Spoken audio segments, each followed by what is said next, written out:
Le damos la más cordial de la bienvenida al profesor Milton Restituyo. Ya estamos listos allí.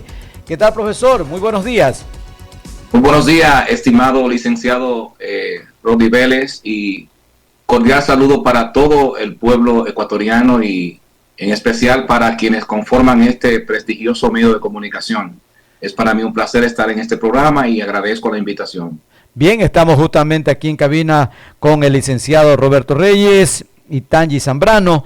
Para iniciar este diálogo, y lo vamos a hacer desde la parte política, ellos también tienen algunos aspectos y consultas del tema que vamos a tratar o de los temas, y es que coincide de que en noviembre los estadounidenses irán a las urnas, en febrero nos tocará a los ecuatorianos, y ambos países en ambos países los candidatos se enfocan en temas de que preocupa a la globalización en cuanto a la seguridad. En Estados Unidos ocurre lo mismo, hay también un desborde de la migración, hay algunos inconvenientes que se buscan solucionar no tan solo en territorio sino fuera de él, y en Ecuador pues ya es de conocimiento público y universal la situación por la que estamos atravesando.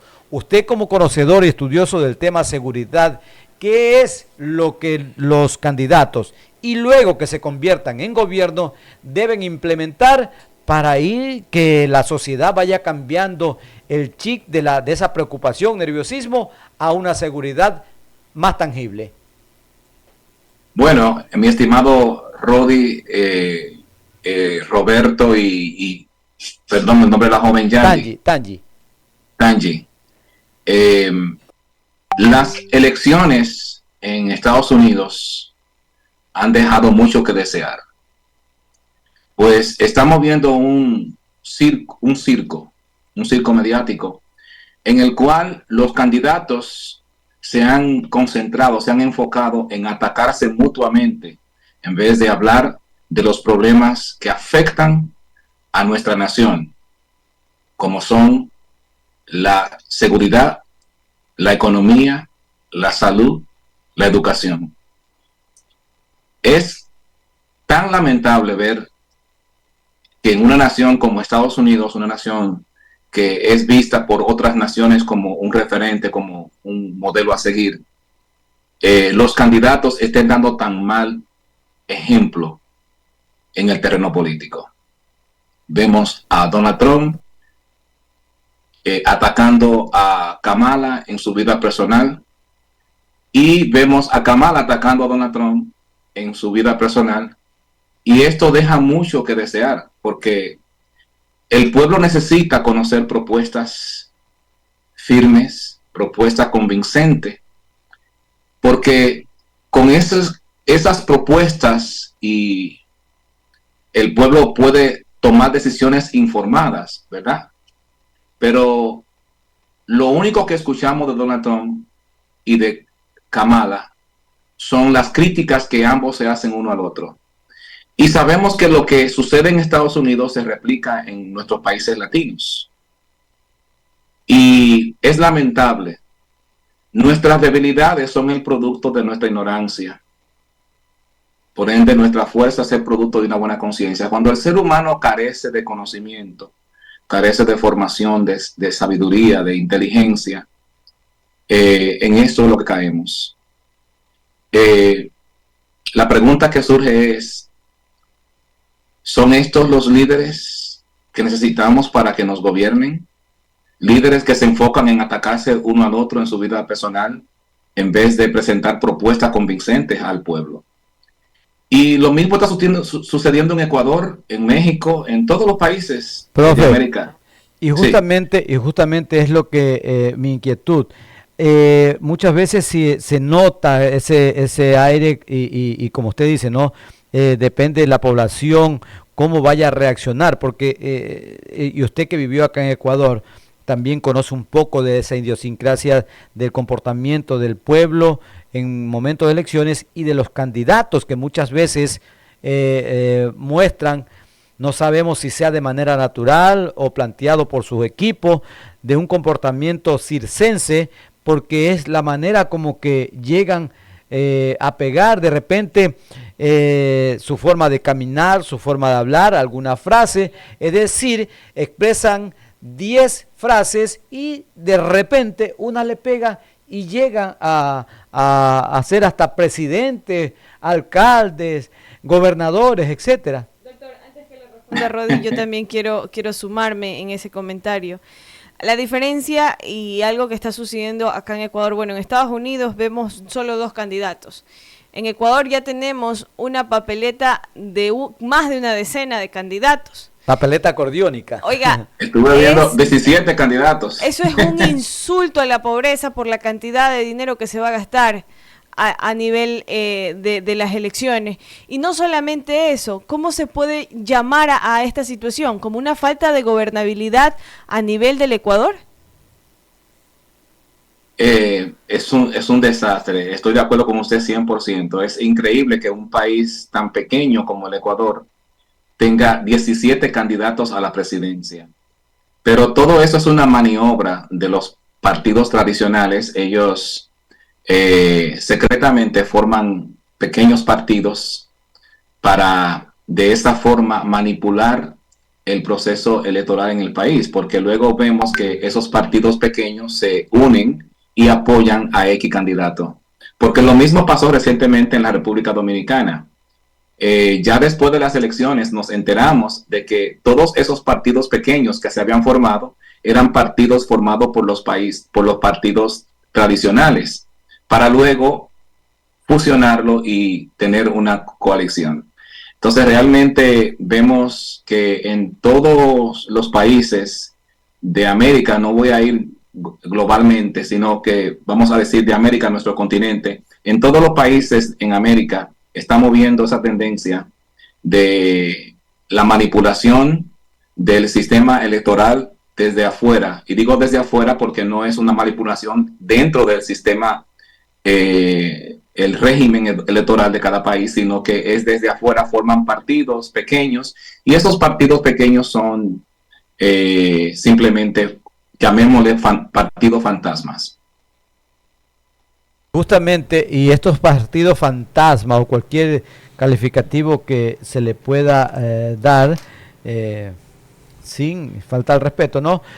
Muchas veces torpedean y ponen la cascarita, como decimos acá en nuestro país, para que algún proyecto, alguna propuesta no avance. Y también la otra, si se trata de, por ejemplo, del Poder Legislativo, como yo no lo propuse, tampoco voy a apoyar lo que tú plantees. Y así sucesivamente se va dando una y otra de manera repetitiva ese escenario. Y mientras tanto, el que pierde es el país. Se olvidan de que quien los eligió a ellos fue el pueblo, pero luego para ellos el pueblo no vale nada. Eso es así, estimado licenciado Rodi Vélez, y da mucha pena que los candidatos, tanto a la presidencia como al Congreso en nuestros países, son personas carentes, no solamente de formación académica, preparación, experiencia para ejercer un cargo público, sino que lo más crítico es que carecen en su corazón de bondad, de amor por la patria. Pues una persona puede carecer de conocimiento, puede carecer de experiencia, pero si tiene bondad en su corazón, puede hacer grandes cosas por su país, por su nación, por su pueblo. Pero estamos viendo una tendencia global, mundial, de que las personas que se están postulando son personas sin amor a sí mismos, sin amor a la patria y sobre todo sin temor a Dios. Dice la palabra de Dios que de la abundancia del corazón es que habla la boca. Y cuando decimos que de la abundancia del corazón habla la boca, no es simplemente lo que sale por nuestra boca, nuestras acciones.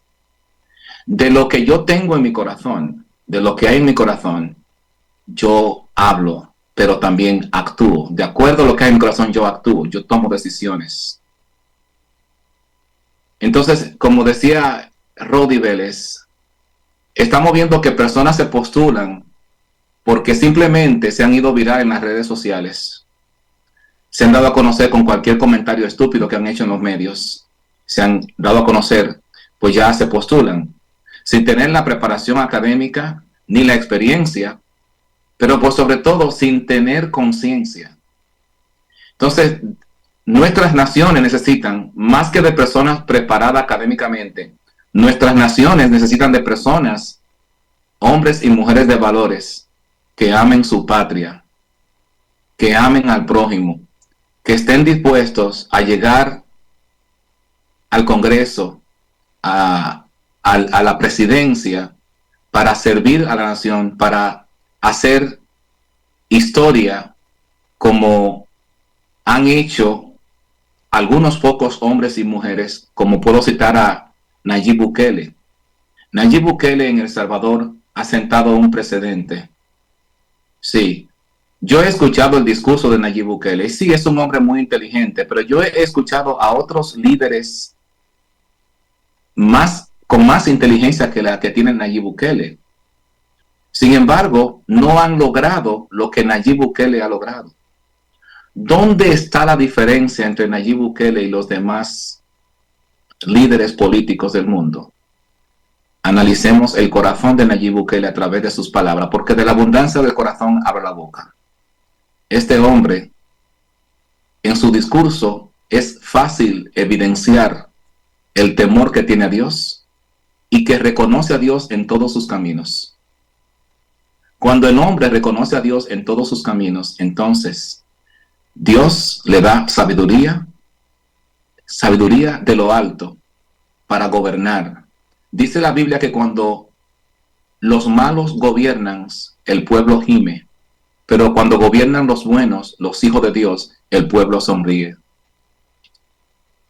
Entonces, muy por encima de la preparación académica o la experiencia política o gubernamental, hace falta que encontremos líderes temerosos de Dios, hombres y mujeres que conozcan la palabra de Dios y que teman a Dios, porque entonces y solo entonces tendremos hombres y mujeres gobernando para exaltar a Dios y exaltar la patria. Don Milton, restituyo, buenos días, Roberto Reyes Cedeño, le saludo y un gusto saludarlo.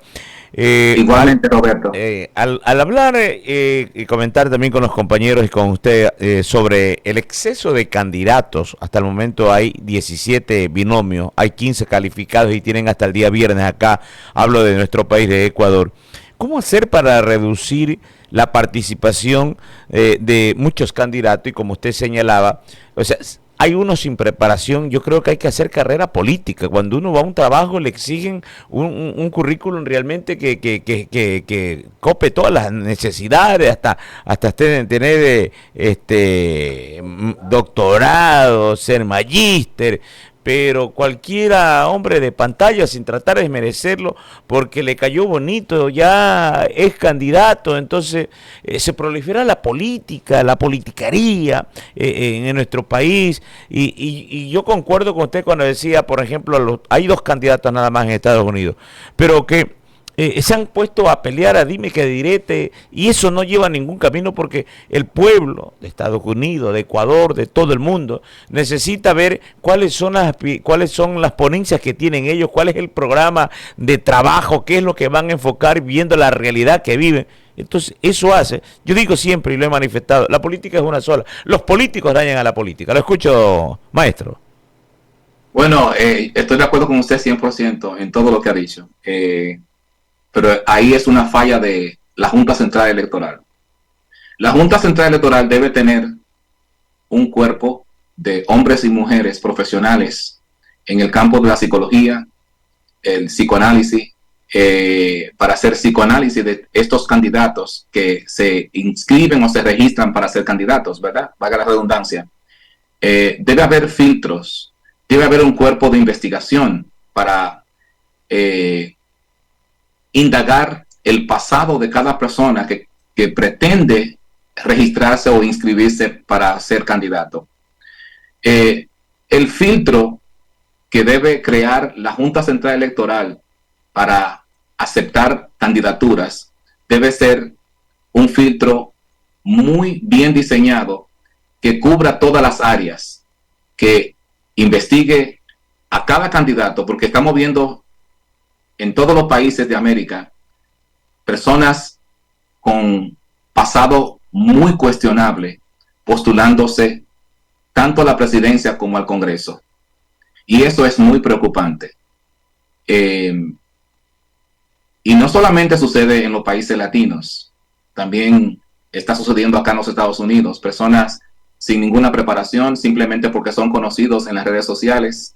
No quiero mencionar nombres, pero aquí en Estados Unidos, justo esta semana, nos enteramos de un joven que es muy conocido en las redes sociales y ya, ya está nominado como representante de la juventud ante la Casa Blanca. Y es una persona que me cae bien como persona, porque es una persona que hace un trabajo positivo por la comunidad latina aquí en Estados Unidos, pero no tiene la preparación para representar a nuestros jóvenes ante el gobierno en los Estados Unidos. Entonces, realmente, no solamente se está viendo esto en América Latina, sino también acá en Estados Unidos, que es uno de los países más desarrollados del mundo, y es muy lamentable. Como educador le puedo decir que estamos en la era de la información, la era del conocimiento, donde el conocimiento, la información está a la distancia de un clic en el celular o en la computadora. Sin embargo, irónicamente, estamos en la era de la idiotez. Las redes sociales han distorsionado todo, porque ahora mismo, fíjese bien, ¿cuál es el mensaje que reciben nuestra juventud? Ya no tienes que estudiar para conseguir dinero, simplemente tienes que ser idiota, crear videos tontos, videos estúpidos, y entre más estúpido es el video, más viral se va.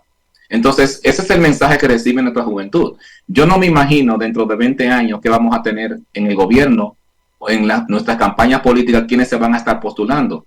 Porque si el mensaje que le estamos dando a nuestra juventud es que ya no tiene que estudiar para hacer dinero, ya no tiene que estudiar para labrar tu futuro, solo tiene que ser un tonto y crear videos estúpidos, te va viral y posiblemente llegue al gobierno, posiblemente te conviertas en presidente algún día si te haces famosa mundialmente. Entonces realmente eso es lo que está pasando. Las redes sociales tienen su lado positivo, pero también su lado negativo, y es que ya nuestra juventud no quiere estudiar, no quiere prepararse. Entonces, aunque usted no lo crea, nuestros candidatos se han dejado influenciar por las redes sociales, porque ya no importa cómo me doy a conocer, lo importante es que me conozcan. No importa si me conocen diciendo estupideces, pero el punto es que me conozcan, porque si me conocen van a votar por mí. Entonces realmente, como le decía anteriormente, nuestras debilidades son el producto de nuestra ignorancia.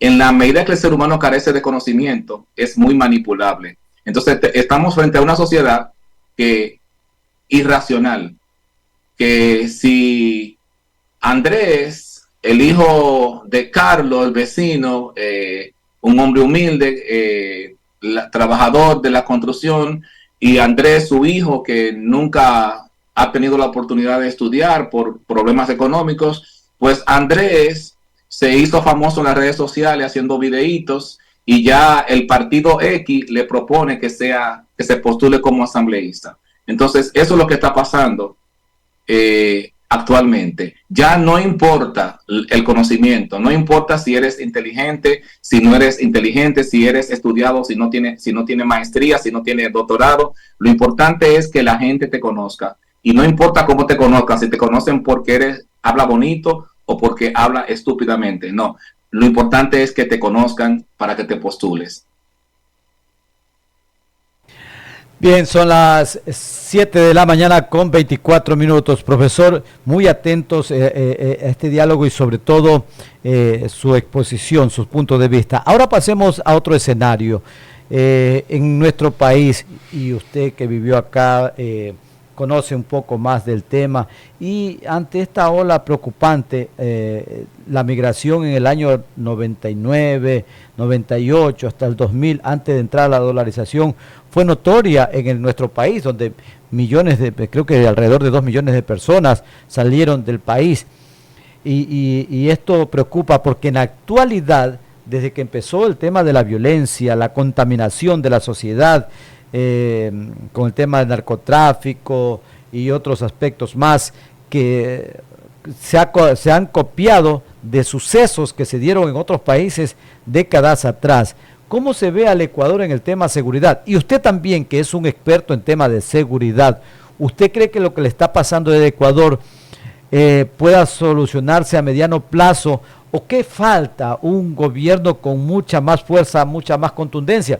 Porque usted sabe que, por ejemplo, en Estados Unidos, cuando alguien le dice quieto ahí, si se trata de un policía a un sospechoso, si este sospechoso, con el simple hecho de llevarse la mano a la cintura o no hacer caso, podría terminar inclusive siendo víctima de un disparo, ¿no? Y la Constitución o el manual está hecho para que se actúe de esa manera. Ahora en Ecuador también el presidente Noboa ha implementado o está impulsando de que se revise el manual de accionar al momento de enfrentarse entre las fuerzas del orden contra uno o más sospechosos en un escenario como el que está viviendo el Ecuador. Bueno, la inseguridad del Ecuador ha sido generada por una combinación de varios factores, entre los cuales se incluyen el número uno, el incremento del narcotráfico. Ecuador se ha convertido en una ruta clave para el tráfico de droga y por ende organizaciones criminales de narcotráfico han establecido sus centros de operaciones en el Ecuador. Número dos, la debilidad institucional. La debilidad institucional, la falta de recursos y la corrupción dentro de las fuerzas de seguridad nacional han permeado la seguridad del país y han imposibilitado al presidente para llevar a cabo estrategias efectivas que devuelvan la seguridad al pueblo. En tercer lugar está la desigualdad social y la pobreza. La falta de oportunidades económicas y la pobreza han contribuido al crecimiento de la delincuencia común, ya que muchas personas recurren a actividades ilícitas para sobrevivir. Número 4, la migración, el desplazamiento. El incremento de la migración y el desplazamiento de personas en parte ha generado inestabilidad económica en el Ecuador y a la vez inseguridad. Y en otras entrevistas que hemos tenido, estimado amigo Rodi Vélez, le he hablado de que cuando yo escuché hace algunos años que Ecuador iba a dolarizar, yo dije en más de una ocasión, esa sería una decisión fatal para el país. ¿Por qué? No hay que tener una maestría para entender que un país exportador no le conviene dolarizar. Porque cuando el Ecuador tenía Sucre, los productores ecuatorianos, los agricultores, los de la industria pesquera, producían en Sucre y vendían en dólar. ¿Usted sabe la ventaja que es esa? Que usted como empresario, como productor, usted en su país, usted paga sueldo en Sucre, pero vende en dólar. ¿Eso es bueno para la economía? Claro que sí. Un país, ¿por qué usted cree que Estados Unidos siempre ha tenido su moneda por debajo de la moneda europea? ¿Usted cree que eso es algo casualidad, coincidencia? No. Porque Europa es el principal comercial cliente de Estados Unidos.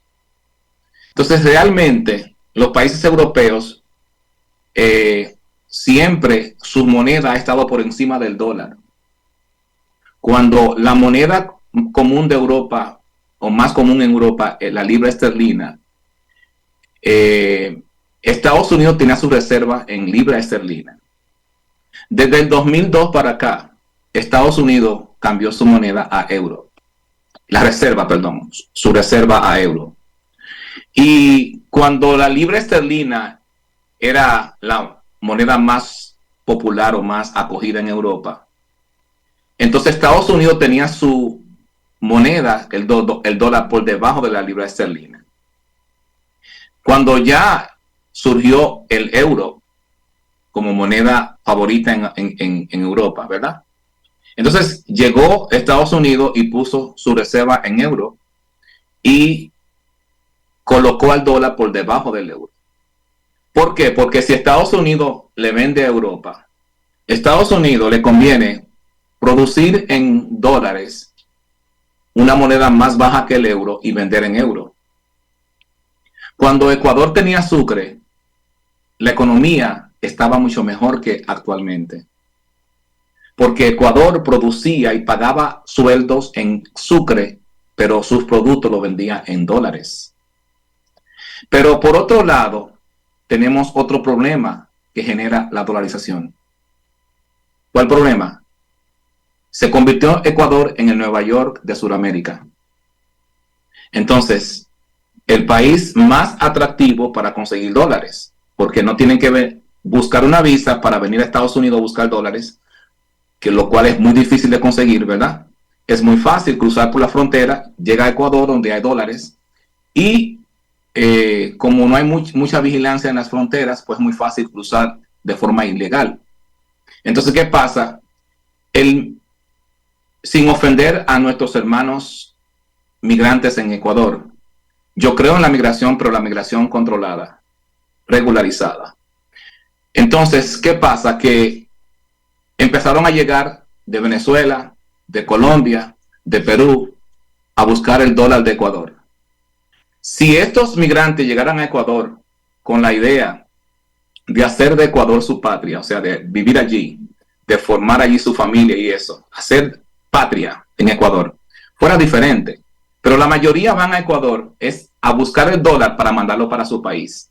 Entonces el país se está desangrando a través de el dinero que envían estas personas para sus países.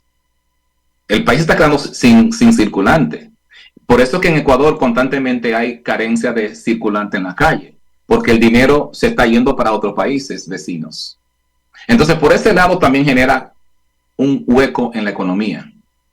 Por otro lado, esa migración también genera inseguridad. Esa dolarización genera inseguridad. Porque detrás de las personas, entre las personas que vienen a Ecuador a buscar dólares, también vienen personas buenas y personas muy malas. Entonces, esto incrementa el nivel de inseguridad. Ahora, le decía anteriormente que Ecuador se ha convertido en una ruta muy favorita para los narcotraficantes traficar su droga en todo el continente americano. Entonces, pero la dolarización, sin ninguna duda, ha sido el atractivo número uno para atraer a personas buenas que llegan al Ecuador a trabajar, a hacer cosas positivas, pero también gente muy mala, muy dañada. Entonces, yo creo firmemente que Ecuador estaba mucho mejor antes de la dolarización que ahora.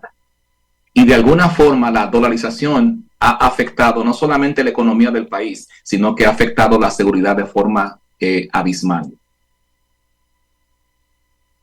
Sobre ese tema, bueno, muchos ciudadanos ecuatorianos, alejándonos un poco del narcotráfico, sino en la cotidianidad del día a día, que va enlazada a eso, hablan de que la propuesta del gobierno ecuatoriano, el presidente Daniel Noboa, sobre el plan Fénix, la ven como algo incierto, como que no existe en el ámbito de seguridad.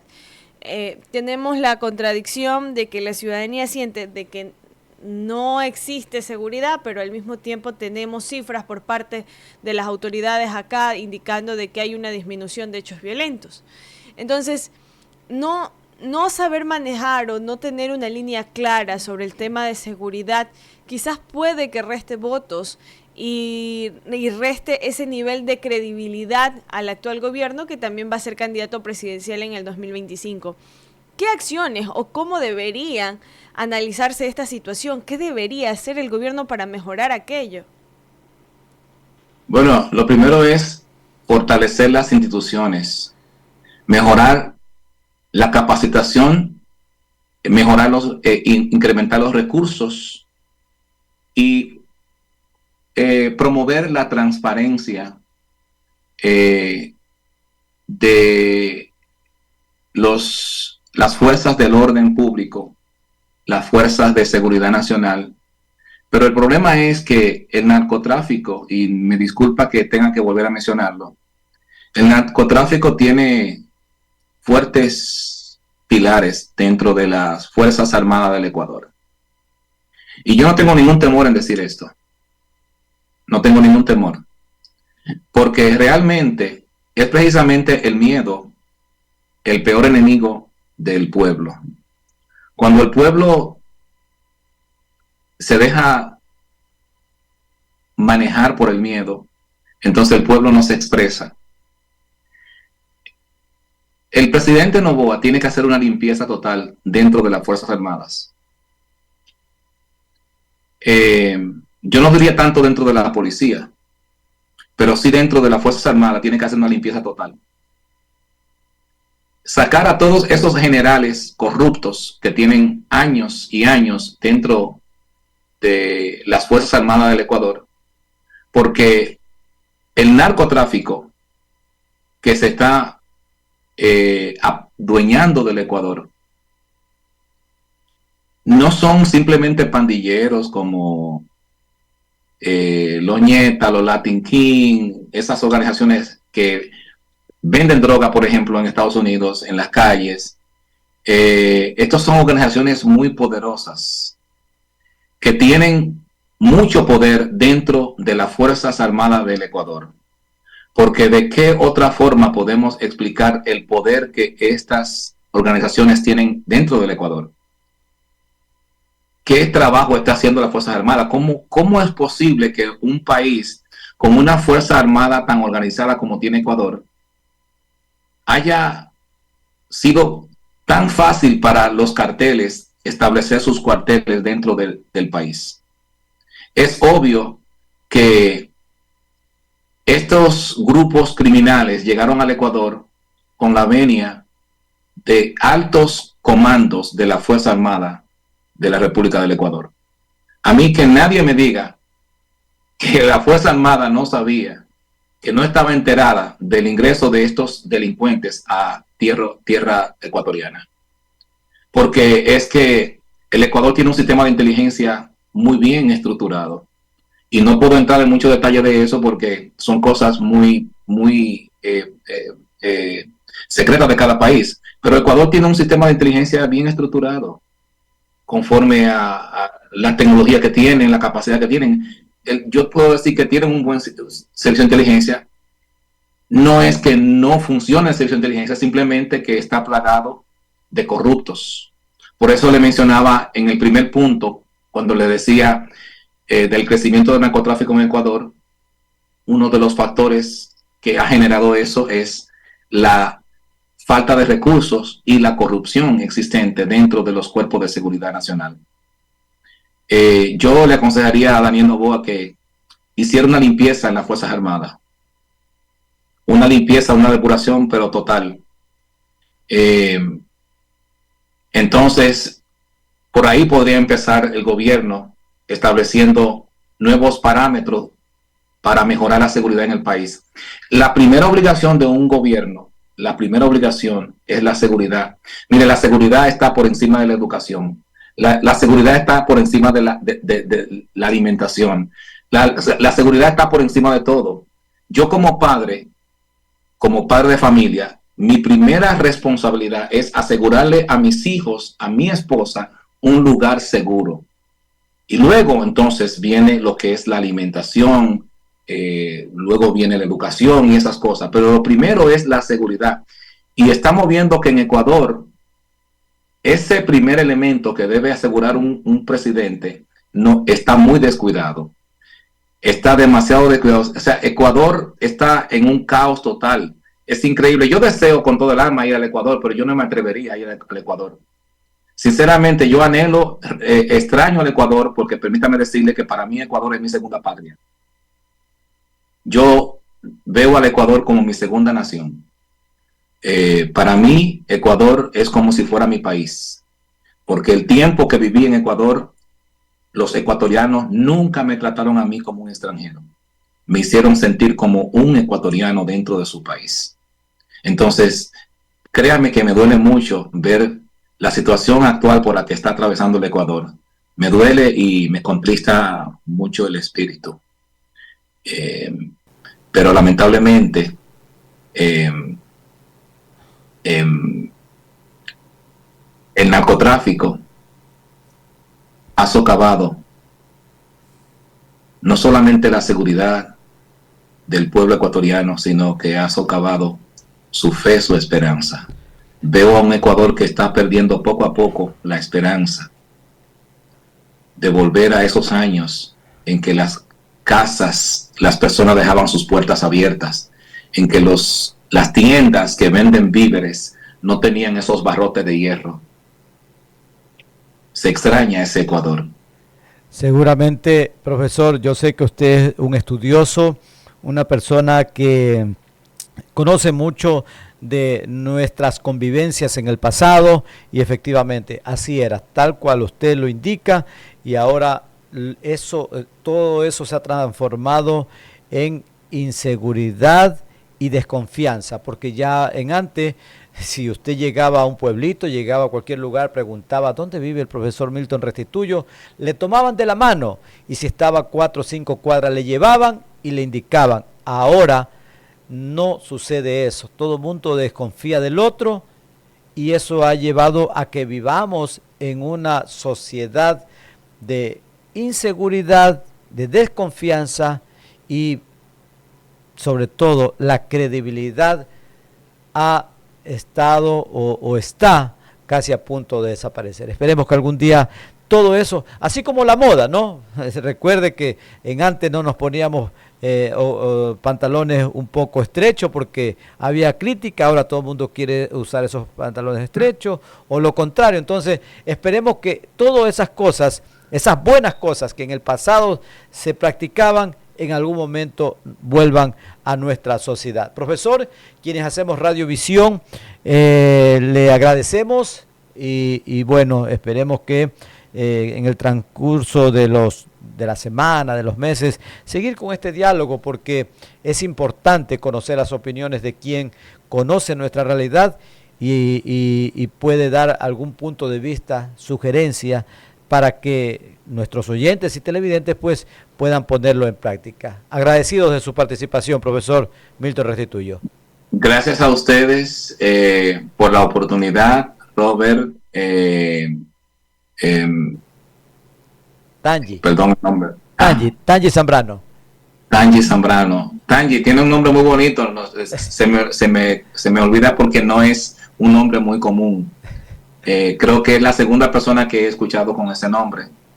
Que Dios me le dé a ustedes un hermoso día, y mis oraciones por esa hermosa nación, Ecuador, para que Dios tenga misericordia y levante hombres y mujeres temerosos de Dios, que se postulen a la presidencia, al Congreso, con la intención de exaltar a Dios y exaltar la patria, porque eso es lo que necesitamos. Más allá de personas preparadas académicamente hablando, necesitamos personas de valores, con conocimiento de la palabra de Dios, pero por sobre todo con amor a Dios y a su prójimo. Que Dios me lo bendiga a todos. Igualmente a usted, profesor Milton Restituyo, una vez más agradecidos por su participación. Y bueno, hay que tomar alguna de estas